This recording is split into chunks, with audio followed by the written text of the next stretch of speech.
አሰላሙ አሌይኩም ወረህመቱላሂ ወበረካቱ። ዲስኪቲዩብ ተከታታይ እንዴት ናችሁ? ሰላም ናችሁ ወይ? ከኔ ጋር አልሐምዱሊላህ ረብል ዓለሚን።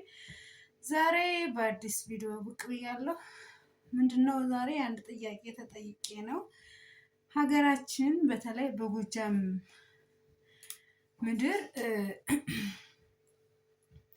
አንዳንድ ነገሮች አሉ ማለት ነው። በተለይ በኢስላም ላይ ጫናና ያው አንዳንድ እህቶች የምጠይቁት ጥያቄ ያላችሁ ከዛ አንዱ ምንድነው እስኪ ስለ ሀገራችን ስላለው አህዋል አንደኛ፣ ሁለተኛ ደግሞ ኒቃብ በጣም ለመልበስ አስቸጋሪ ነው እና ምን ትመክሪናለሽ? ቪዲዮ ብትሰሪልን ምን ትይናለሽ? ብዙ ጊዜ እኮ ቪዲዮ እሰራለሁ እና ያው ሁሉም ሰው ያንን ቪዲዮ አንድ ጊዜ አያየውም እና ነውና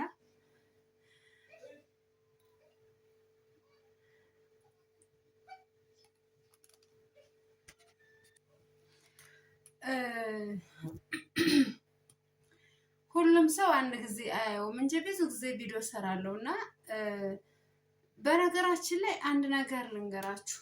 የሰው ልጅ በፈተና ላይ በኢማኑ ልክ ይፈተናል። በኢማኑ ልክ ይፈተናል። ያለፉ እህቶቻችን ያለፈው ጊዜ ያለፈው ዘመን ያለፈው ወቅት ምናምን በጣም ከባባድ ነገር ነበር እና እነዛ እንኳ የዛኔ እጅ አልሰጡም። ገብቷቸዋል። በነገራችን ላይ አሁን ላይ ኒቃብ ለመልበስ ወኔ እንዲሁም ደግሞ በቃ የራስ ተነሳሽነት፣ በራስ መተማመን፣ ኮንፊደንስ እና የያዝሽውን ሃይማኖትሽን የመውደድ ስልጣኔ እንጂ አሁን ላይ አልሐምዱሊላህ ረብል ዓለሚን ማንም ምን አይነካሽም። በነገራችን ላይ የትም ቦታ ሆኖ ኒቃብ የምትለብሱ እህቶች የራሳችሁ ድክመት እንጂ የሚመጣባችሁ ችግሮች እና መከራ በእርግጥ የለም አይባልም፣ አለ። ለምሳሌ ዛሬ ላይ ይኸው ዛሬውኑ አክሱም ላይ ያሉ እህቶች ይኸው ትምህርት ቤት ገበታ ተባረዋል። ፍትህ እየተጠየቀላቸው ነው። በነገራችን ላይ ብዙ መከራ እየለበሱ ነው፣ እየጎረሱ ነው እና እንደዛ ሁሉ የለም ማለትም አለ። በዚህ አጋጣሚ ከካፊሩ ይልቅ ሙስሊሙ ማህበረሰብ በእኛ ላይ ጠላትነቱን አሁን ድረስ እንዳወጀ ነው እና የአንቺ ጥንካሬ፣ የአንቺ ወኔ፣ የአንቺ ጠንካራነት ከሌለ ሰዎች ሊጥሉሽም ሊያነሱሽም ይሄ ራስሽ ነው በቃ ማለት ይሄ ፍላጎትሽ ከሆነ አንድ ገጠመኝ ልንገራችሁማና አጋጣሚ እኔና አንድ እህቴ ሆነን አብረን ሄዳለን እና ሁለታችንም ለባሽ ነን እና መጀመሪያ ላይ ያው ሰላም አለይኩም ተባባልና ያው እንደ ማንኛውም አላፊን አንድ ሙስሊም ያው ሰላምታ መለዋወጥ ግዴታ ነው። ተለዋወጥንና እንዲህልፍ ልንል ስንል እናንተን ሽፉኖችን አላህ ያጥፋችሁ አለች። አብራኝ ያለችት በጣም ነበር የሳቀችና ምን ነው እናቴ ያልኳት፣ የኔም ልጅ አሁን እንግዲህ ስትመጣ ይሄን ተሸፋፍና ዘመዶቿን አትስም በዚህ ወጣ እንዴ ምን ችግር አለው እንዴ? ልትወጅላት ደስ ሊልሽ ይገባል። ተገላልጣ ብትመጣልሽ ነው የሚሻለሽ ምናምን እያልኩ እኔ በትህትና እያናገርኳት ነበርና እንዲያው በቃ ንግግሯ ዛቷ ምናምን ዛችዋ በጣም ከባድ ነውና ምን እላችሁ ፈልጌ ነው፣ መጀመሪያ ለእናንተ ውድቀት ቤተሰብ እናንተ ናችሁ። ከእናንተ ቤተሰብ ነው፣ ከዛ ጎረቤት ነው። የውጩ በጣም ቀላል ነው፣ ምሬ ነው የምላችሁ እና አትፍሩ ነው። መልበስ ከፈለጋችሁ ምንም የሚያስፈራ ነገር የለም። አሁን ላይ ግን ቀላል ሆኗል። እንደውም ብላክስ እንትን እኮ አለ፣ ስድብ ትችት ምናምን አለ። ይሄ ነገር አይክረማችሁ። ወላሂ ላትሰደቡ ላትፈተኑ አይሆንም። እኔ አንዳንድ ቦታ በተለይ ገጠራማ ቦታ ላይ ስሄድ ግን አይንሽ ያይልሻል የሚሉ ሰዎች አሉ እና በጣም ነው የሚያስቁኝ። እና ምን እላችሁ ፈልጌ ነው የሆነ እውቀት የሌለውን ማህበረሰብ፣ ደካማን ማህበረሰብ መዘለም፣ መተቸት፣ የሆነ ነገር ማለት ምንም አይጠቅምም። ማስረዳት ነው እና ለኒቃብ ለመልበስ ፍላጎቱ ካላችሁ ለአላህ ሱብሓነሁ ወተዓላ ዱዓ አድርጉ። አላህ ጠንካራ እንዲያደርጋችሁ። ያው የሰው ልጅ ኢማኑ ይወርዳል ይወጣል።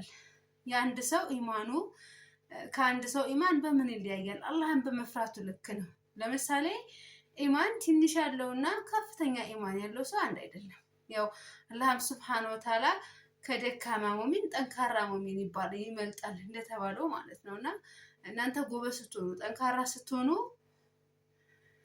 ፈተና ይመጣባችኋል። ያንን ፈተና ግን ትወጡታላችሁ። አይ ማትወጡ ከሆነ አትጀምሩት። የንፍቅና ባህሪ ይታይባችኋልና ለዛ ነገር ልትባሉ ትችላላችሁና ትችት፣ ስድብ ይኖራል። ግን ያን ያህል መጥፎ ነገር አላላችሁም። ለምን እኔ ቦታው ነኝ። ይኸው እንግዲህ ኢትዮጵያ ላይ ገብቼ እኮ 3 ዓመት በላይ አስቆጠርኩ።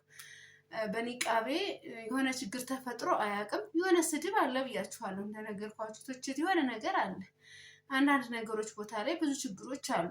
ያ ማለት ግን ማንም ሰው ይችን ንቃብ ነክቶ አውልቂ ወይም እንደዚህ ነው ያለ ሰው የለም።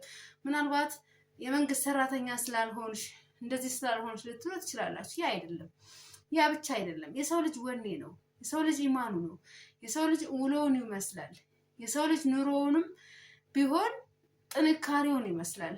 ጠንካራ ከሆናችሁ በኒቃባችሁ በሰው ምንም አታመሃኙ። በቃ ማመሃኘት አያስፈልግም። ከዛስ እንደው ከቻላችሁ አላህ ሆይ ቅዋ ስጠኝ ነው በቃ።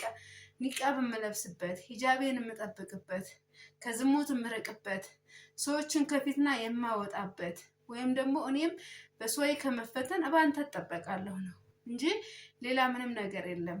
ለምን ያለፉ ህዝቦች፣ ያለፉ ቤተሰቦቻችን፣ ያለፉ ሰሃቦቻችን ያልከፈሉት ዋጋ የለም። ዛሬ ላይ አላህ ሱብሃነሁ ወተዓላ እኮ ያን ያህል መከራና ችግር ተጋፍጠው እኮ ነው ዛሬ እኛ ስናነሳቸው የእነሱን ሱና ጠብቀን ወይም ደግሞ የእነሱን ሱና እንከተላለን የምንለውና እንደዛ ነው እንጂ መሆን ያለባችሁ መፍራት የለባችሁም። ፍርሃትን አስወግዱ፣ ፍርሃትን አንሱ፣ አስተውሉ። በነገሮች ላይ በጣም ጠንካራ ነው መሆን ያለባችሁ እንጂ የሆነ እዛ ሂጄ እንደዚህ ምናልባት ከዛ በፊትስ ብትሞቱ አገራችሁ ከመግባታችሁ በፊት ከመሸፈናችሁ በፊት በእድሜያችሁ አልወሰናችሁበትም። ዛሬ ላይ እኮ የምሬን ነው የምለው ኢትዮጵያ ካለ ሰው ይልቅ አረብ ሀገር ኑራ ሀገር ቤት የገባች እድሜዋ በጣም አጭር ነው። በጣም ኢትዮጵያ ላይ መጣ ራሱ ህይወቷ ልቅሶ ነው።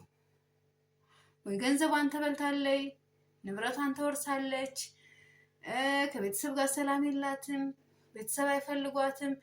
ለምን አያስጠጓትም? ለምን እንደሚያስጠጓት ታውቃላችሁ? ገንዘቧን ሙጥጥ አድርገው በልተዋል። እሷም ደግሞ ቤተሰብ አለኝ ብላ ያለ የሌለ ገንዘቧን ልካለች። በቃ እንደዚህ ነው አሁን ያለንበት ጊዜ ማለት ነው። ምሬን እምላችሁና እንደዛ መሆን የለባችሁም። ነቃ በሉ እናንተ። ብልጥ መሆን አለባችሁ፣ ማስተዋል አለባችሁ። በነገሮች ላይ ጊዜና ሰዓት ሰጣችሁ የሚያስፈልጋችሁን ነገር። ለምሳሌ አንድ እህት እናቴ ይሄን ያክል የለፋበትን ገንዘቤን ወሰደችብኝ ብላ 10 ዓመት የለፋሁትን 20 ዓመት የለፋሁትን 15 ዓመት ለፍቼ ገንዘቤን ወሰደችብኝ ብላ ታለቅሳለች። ከዛ እናት የሌላት እህት ወየው እናቴ ኑራ ያለ የሌለ ህይወቴን በሰጠዋት የምትል እህት አለች። ሁለቱም ግን ልክ አይደለም። ምሬን የምላችሁ ለምሳሌ አዎ እናት አባት ያጣችሁ እህቶች በህመሙ ይገባኛል። ግን ያ እንዳለ ሆኖ ቤተሰብ ቢሆን እናንተ ቁም ነገር ጥሩ ደረጃ የሆነ ጥሩ ቦታ ስትደርሱ ነው ደስ የሚለው። እናንተም ትደሰታላችሁ፣ ቤተሰብ ይደሰታል።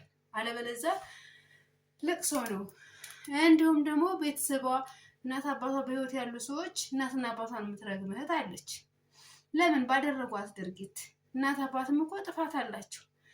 ለምን የልጅቷን ገንዘብ አይጠብቁም? ለምን እዚህ ሀገር ያለችትን ልጅ እንደሚወዷት፣ እንደሚያከብሯት፣ እንደሚፈሯት በጥሩ ሁኔታ እንድትኖር ምሬን ነው የምላችሁ። ትዳር ካላት እኮ የሆነ ባሏ ማለት ነው ሂጂ ከቤተሰቦች ገንዘብ አምጭ ብሎ ከላካት ብዙ ቤተሰብ አይቻለሁ። ተበድረው ቢሆን ይሰጣሉ። የዛን ያህል አረብ ሀገር ሴት ክብር የላቸውም።